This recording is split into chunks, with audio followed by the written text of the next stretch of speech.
Nagsisiuwian na po pabalik sa Metro Manila ang mga kapatid nating nagbabakasyon at nagbakasyon nitong Holy Week. Pero hindi po gaya noon. Mas kaunti ang mga biyahero ngayon dahil na rin sa walang prenong taas presyo sa petrolyo. At live mula sa North Luzon Expressway o NLEX, nasa frontline ng balitang yan si Rainiel Pawid. Rainiel, kamusta ang sitwasyon dyan sa NLEX? Mas kaunti nga ba ang mga biyahero ngayon kumpara noong mga nagdaang taon?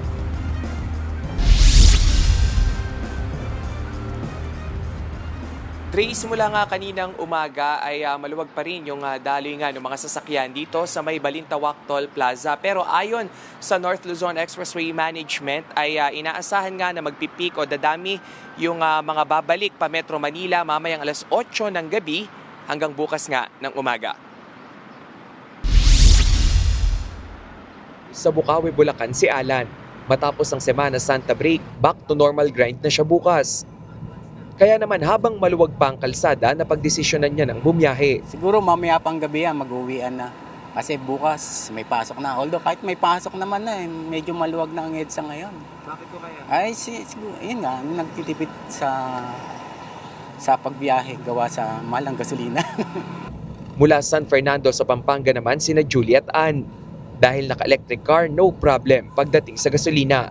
Pero dahil alam nilang balikan na ang mga biyahero mamayang hapon, matapos magsimba, nag-drive na sila pa Maynila. Walang traffic, diretso kami, smooth ang aming biyahe. Ganito, ayaw na namin magpagabi kasi alam namin mamaya medyo traffic na. Ayon sa NLEX Management, magsisimula ang dagsa sa volume ng mga sasakyan mamayang hating gabi hanggang bukas ng umaga.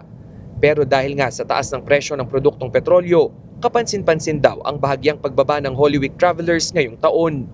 Nagkaroon lang ng konting pagdagsa nung Miyerkules ng hapon between 3 to 5.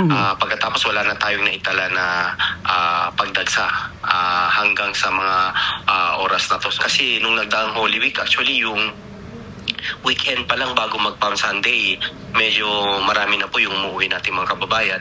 Sa nakalipas na 2 Semana Santa, pumalo sa 330,000 na sasakyan ang dumaan sa NLEX, habang 65,000 naman sa SCTEX.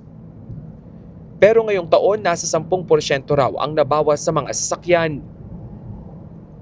Sa kabila ng mababang bilang ng mga sasakyan, nagtalaga pa rin ng ilang counterflow entry at exit points para sa maayos na daloy ng trapiko. Nagpaalala naman ang mga otoridad na ugaliing i-check ang kondisyon ng sasakyan bago bumiyahe.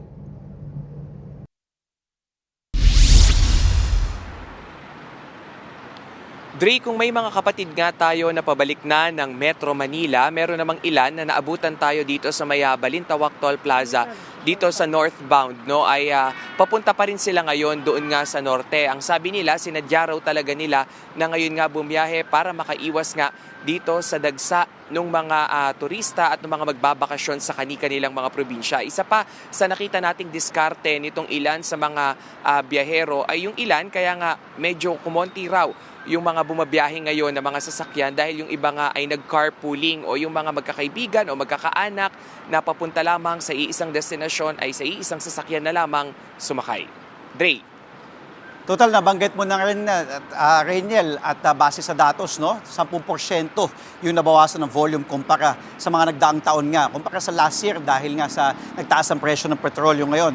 Ang dami mga kapatid natin ayaw na gumamit ng kanilang mga sasakyan, nag-carpool. Ang tanong ko yung mga aksidente, Rainiel, may nalaman ka bang ulat mula sa management ng NLEX na bumaba din ba ang insidente ng mga aksidente o kung meron man dahil nga mas bawas ang sasakyan? At kitang-kita sa likod mo dahil ganito, usually pauwi na nga yung ating mga kapatid. Pero pagdating sa road accidents, Rainiel, bumaba din ba ang cases?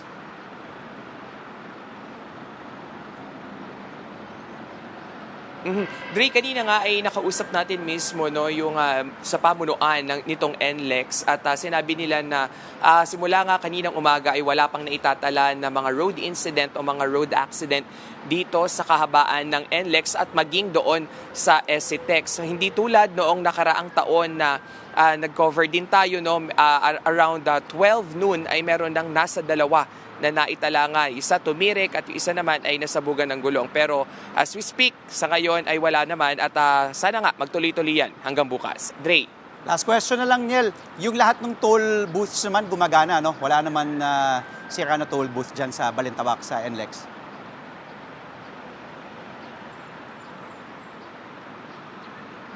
Yes, Dre, pagdating naman sa mga toll booth ay lahat naman ay functional, no? Simula pa nga raw yan noong Palm Sunday at sinabi nga nila nagdagdag sila ng 3 to 10 na toll booths all over, no, sa North Luzon Expressway maging sa Subic-Clark-Tarlac Expressway para nga mapabilis pa rin yung daloy ng mga sasakyan lalong-lalo na noon ngang Holy Wednesday.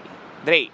Salamat sa lahat ng updates. Happy Easter pala sa'yo, Reynel, at mag-iingat kayo dyan live mula sa NLEX Balintawak. Reynel Pawi. Mga kapatid, Andre Felix po. Iba na ang may alam at may pakialam sa panahon ngayon. Para po sa tuloy-tuloy na balitaan sa Frontline kahit weekend, mag-follow at mag-subscribe na sa social media pages ng News 5.